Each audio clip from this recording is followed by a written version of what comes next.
Hello students, my self रिया, ये chemistry faculty at competition. बच्चों, JEE advance practice series चल रही थी हमारी, जिसमें हम कुछ क्वेश्चंस कर चुके थे। आज हम एक नया क्वेश्चन करने जा रहे हैं, that is of organic question. Organic का जैसे कि मैंने आपको पहले भी एक क्वेश्चन दिया था रोड मैप वाला, तो ऐसे ही हमने एक और क्वेश्चन देखा। ये क्वेश्चन रिलेटेड है कार्बोनिल कंपाउंड से। कार्बोनिल कंपाउंड के पर्टिकुलर रिएक्शन है जो कि इम्पॉर्टेंट है, उससे रिलेटेड ये क्वेश्चन आप लोगों ने कम्युनिटी पोस्ट में देखा ही होगा और कुछ बच्चों ने ट्राई भी किया होगा। तो आज उसका सॉल्यूशन देखते हैं। तो देखो, सबसे पहले हमारे पास दिया क्या है। जब भी मैंने पहले भी आपको ये बात बोली थी, अगर ऐसा क्वेश्चन अगर आपको गिवन है तो आप सबसे पहले उसके लिए क्या करो, एक चार्ट प्रिपेयर कर लो। आप देख लो कि कहाँ से क्या बन रहा है और कौन से रिएजेंट्स उसमें ऐड किए जा रहे हैं। जैसे कि अगर मैं इस क्वेश्चन की बात करूं तो इस क्वेश्चन में ये दिया है कि एक ऑर्गेनिक कंपाउंड ए है जिसका मॉलिक्यूलर फॉर्मूला आपको दिया है और फिर उसकी रिएक्शन हाइड्रोक्सिल अमीन से करते हैं तो दो आइसोमर बनते हैं बी और सी। उनका मॉलिक्यूलर फॉर्मूला सेम है, वो दोनों सिर्फ स्टीरियो आइसोमर्स हैं, मतलब या तो ज्योमेट्रिकल आइसोमर्स हैं या फिर ऑप्टिकल आइसोमर्स हैं। फिर उसके बाद हमें दिया है कि B की रिएक्शन अगर मैं एसिड से कराती हूँ, कॉन्सेंट्रेटेड सल्फ्यूरिक एसिड से कराती हूँ, तो D मिलता है जो कि आइसोमर है B का, मतलब B का ही एक आइसोमर बनता है D। तो मैं बोल सकती हूँ कि B जो है B के रीअरेंजमेंट की वजह से D बना होगा। मान सकते हैं चीज़, मतलब कि एटम्स ही तो रीअरेंज करें। आइसोमर्स होने का मतलब मॉलिक्यूलर फॉर्मूला सेम है, मतलब एटम्स एक जगह से दूसरी जगह गए हैं, रीअरेंज हुए हैं, तभी वो आइसोमर उसका है। फिर उसके बाद C की रिएक्शन भी कराई सेम तरीके से, तो E बना जो कि आइसोमर है C का। फिर D की जब एल्कलाइन हाइड्रोलिसिस कराई तो हमें एक ऑप्टिकली एक्टिव अमीन मिला जिसका फॉर्मूला है ये, और E की अगर एल्कलाइन हाइड्रोलिसिस कराई तो एनिलीन मिला। तो A से F बताओ क्या होगा।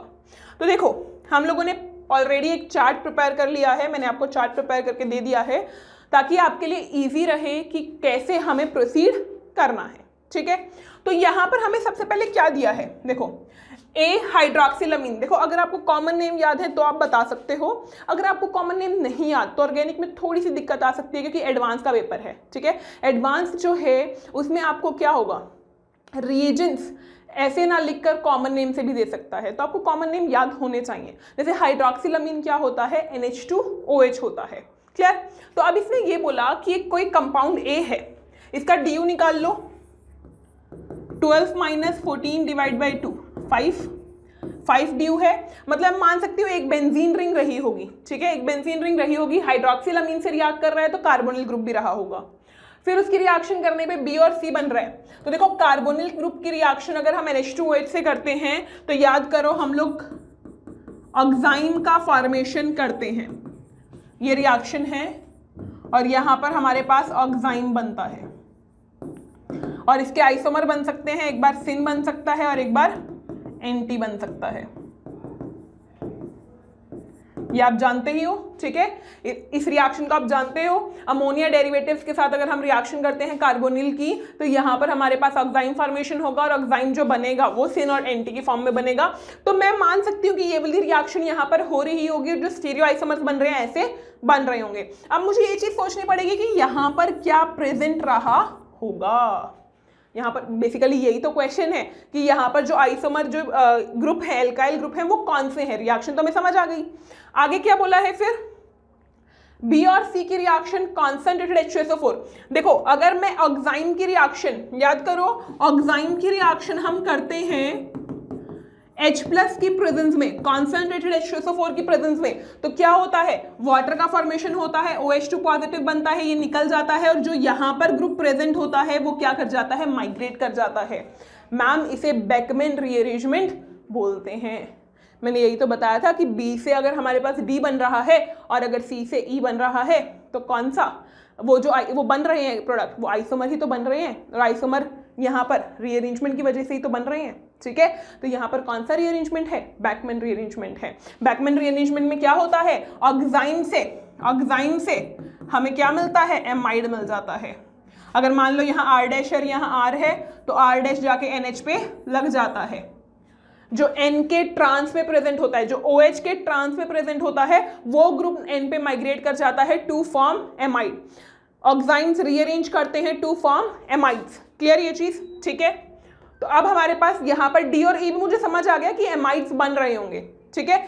फिर एमाइड्स की एल्कलाइन हाइड्रोलिसिस करें, एमाइड्स की एल्कलाइन हाइड्रोलिसिस करें तो एसिड और अमीन का फॉर्मेशन होगा। और यहाँ पे आपको दिया ही है, एक बार आपको दिया है एक ऑप्टिकली एक्टिव अमीन बन रहा है, एसिड के बारे में कुछ नहीं बताया, और एक बार आपको दिया है एनालिन बन रहा है। अगर वो गलती से एसिड के बारे में बता देता तो फिर तो क्वेश्चन मतलब चुटकियों में हो जाता, क्वेश्चन में ज़्यादा दिक्कत नहीं आती। अगर आपको क्या पता होता, एसिड पता होता, फिर तो आप बता ही देते फटाफट, जाकर वापस जोड़ना ही तो था कार्बन को, ठीक है। बट अब की बार हमें एसिड नहीं दिया है तो थोड़ा सा सोचना पड़ेगा।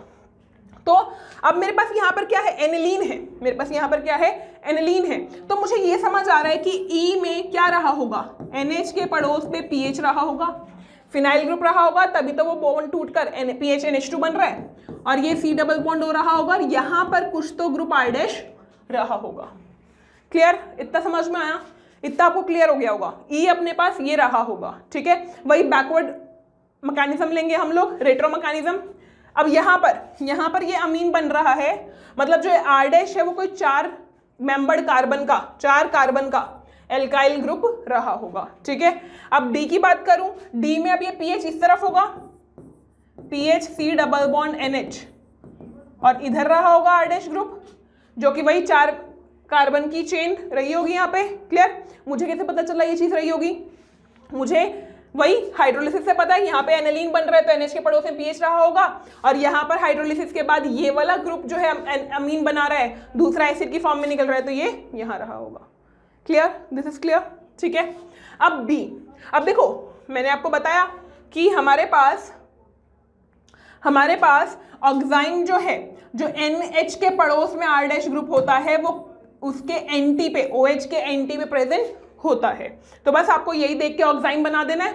अगर मैं यह बी वाला देखूं तो C double bond N, OH lone pair इधर, तो एक बार OH के साइड में क्या रहा होगा, R डैश ग्रुप रहा होगा यहाँ पे बी, तभी ये यहाँ पर माइग्रेट करेगा बैकमैन रीअरेंजमेंट करने के लिए। और अगर मैं यहाँ बात करूँ तो C double bond N, OH lone pair, OH के सामने क्या रहा होगा, पीएच रहा होगा, तभी वो माइग्रेट कर रहा है। क्लियर, समझ में आया। बी भी आ गया हमारे पास और सी भी आ गया, डन इतना। अब इससे पीछे वाला कार्बोनिल तो सेलेक्ट करना है, कार्बोनिल तो सेलेक्ट हो ही गया, इस बॉन्ड को तोड़ दो, ये NH2OH है, और यहाँ पर मेरे पास PH C double bond R dash रहा होगा। I think this is clear, easy सी अप्रोच थी, बस आपको रिएक्शंस याद होनी चाहिए थी। रिएक्शंस अगर मेरे को याद है तो मैं ये इजीली बता सकती हूँ। मेन इसमें वही रिएक्शन यूज हो रही है, कौन सी, बैकमैन रीअरेंजमेंट। क्लियर ये चीज। अब मुझे ये पता करना है कि R डैश है क्या। अब देखो पता कैसे चलेगा, यहां से पता चलेगा। कैसे, तो देखो अब मुझे ये तो पता है कि ये प्राइमरी अमीन है, R डैश NH2 है, 4 कार्बन की चेन है, तो एक तो पॉसिबल है कि मेरे पास क्या बन जाए, N ब्यूटाइल अमीन, एक मेरे पास आइसोब्यूटाइल अमीन, और एक मेरे पास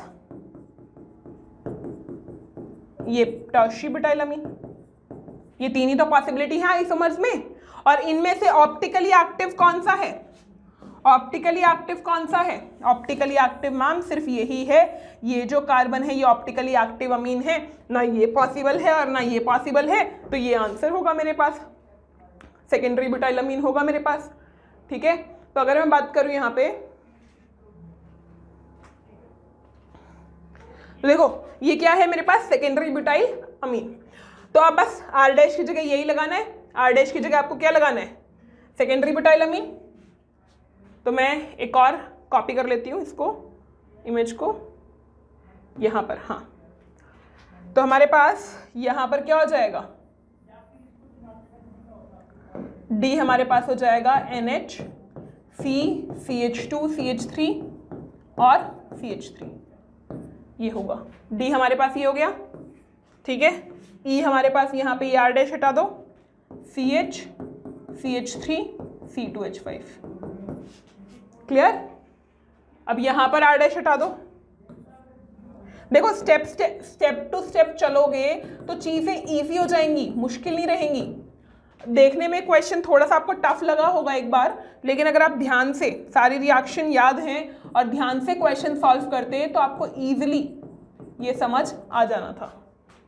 ठीक है, तो हमारे पास ये CH, CH3, CH2, CH3 रहा होगा। आई थिंक आपको समझ में आ गया। हम लोगों ने क्या किया, हम लोगों ने पहले तो ये चेक किया कि कौन सा ग्रुप प्रेजेंट है, रिएक्शंस कौन सी हैं। मेरे को पता चल गया कि कार्बोनिल है, हाइड्रोक्सिलामीन से रिएक्ट कर रहा है, ऑक्साइन बना रहा होगा। फिर ऑक्साइन का रीअरेंजमेंट करके हमने बेकमैन रीअरेंजमेंट कर दिया। बेकमैन रीअरेंजमेंट होते ही फिर मैंने क्या किया, हाइड्रोलिसिस की। हाइड्रोलिसिस करके हमारे पास एक एसिड बना, एक अमीन बना। अब क्योंकि एसिड गिवन नहीं था तो थोड़ा सा मुश्किल था दूसरा पार्ट सजेस्ट करना, बट इन्होंने छोटी सी हिंट दी थी, ऑप्टिकली एक्टिव कंपाउंड। उस छोटी सी हिंट से आपको ये पता लगाना था। आई होप आपको ये क्वेश्चन समझ में आया होगा, और ऐसे ही कुछ क्वेश्चंस के लिए जुड़े रहिए कंपटीशन प्लस से। Thank you.